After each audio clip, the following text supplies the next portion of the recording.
You can see that. And to be respected, to be sure. For sure. And those horses are so big, they're just in what's called a working trot, and that's not even a canter, not even a gallop. Now, what's going on? Do you see a flickering light back there behind the scaffolding? That's a good question. It looks like it could be a reflection of a police vehicle.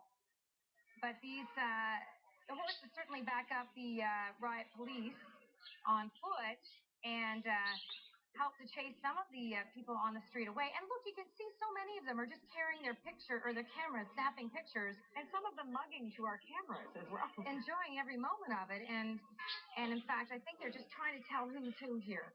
Where or who here might be prone to get things out of control. That bus carries the police who are in the riot gear. That's one of their buses.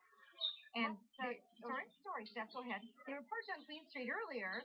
They left, and then that police cruiser went up on fire. And just to recap, we have had 4 police cruisers torched in Toronto today, and now they're back to reinforce the officers who were there, who disappeared for a while that latest police cruiser number 4 was on fire.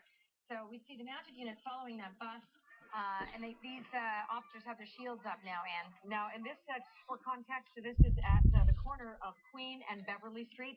Beverly, if you head north from Queen Street, it changes its name to St. George at around the college area.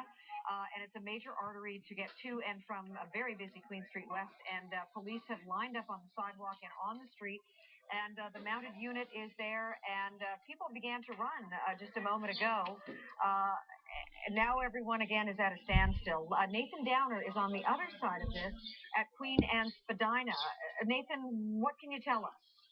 Well, I can tell you there's lots of demonstrators here as well as onlookers, people just watching the scene.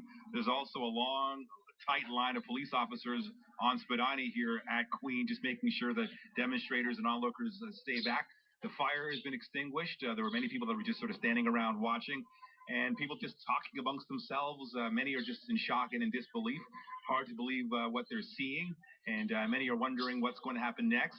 And a little earlier, the police line sort of drew back, and then it came forward. When it came forward, a lot of people just started sprinting along Queen Street, heading east. And then when police retreated, they sort of came back toward police. It's sort of this little back and forth game going on between demonstrators and police right now. And in the meantime, you got people with just taking their cameras out, taking pictures.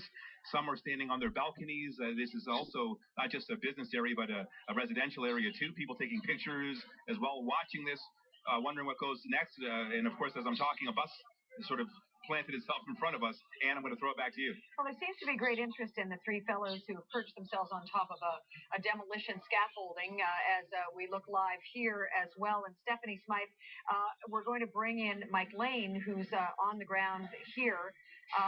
And this, I mean, the body language, Steph and Mike, at least as we're looking at this one individual on top of the scaffolding of a demolition company, it certainly has a message in itself. So, Mike, what do you see?